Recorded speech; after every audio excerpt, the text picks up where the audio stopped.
ఓం నమో వెంకటేశయ్య. నేను మీ శ్రీనివాస్. భక్తి మార్గానికి స్వాగతం. రేపు 9వ తారీఖు జూలై నెల 2025 బుధవారం సింహాచలం గిరిప్రదక్షిణ అండి. అంటే సాక్షాత్తు శ్రీ వరాహ లక్ష్మీ నరసింహస్వామి వారి యొక్క గిరిప్రదక్షిణ సుమారుగా 32 కిలోమీటర్ల సుదీర్ఘ పాదయాత్ర తర్వాత శ్రీవారి యొక్క దర్శనం అయితే మనకు కలుగుతుంది. సింహాచలంలో స్వామివారి యొక్క కొండ కింద నుంచి అంటే మొదటి మెట్టు దగ్గర నుంచి మనకి ఈ గిరిప్రదక్షిణ అనేది స్టార్ట్ అవుతుందండి. 32 కిలోమీటర్ల గిరిప్రదక్షిణ అనంతరం కూడా కొండపైకి వెళ్ళి స్వామివారి యొక్క దర్శనం అయితే చేసుకోవడానికి ఉంటుంది.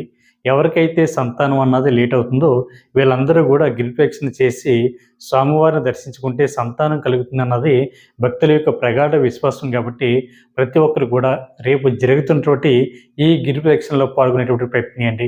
ప్రతి సంవత్సరం కూడా ఈ స్వామివారి యొక్క భక్తులు ఈ గిరిప్రదక్షిణలో పాల్గొనడం జరుగుతుంది. మీరు కూడా ఈ స్వామివారి యొక్క గిరిప్రదక్షిణలో పాల్గొని స్వామివారి యొక్క అనుగ్రహానికి మీరందరూ కూడా పాత్రలు కండి. ప్రతి ఒక్కరు కూడా ఈ వీడియోని మీ బంధుమిత్రులందరికీ కూడా షేర్ చేయండి. తప్పనిసరిగా మన భక్తి మార్గం ఛానల్ని సబ్స్క్రైబ్ చేసుకోండి. ఓం శ్రీ వరాహ లక్ష్మీ నరసింహస్వామి నమః.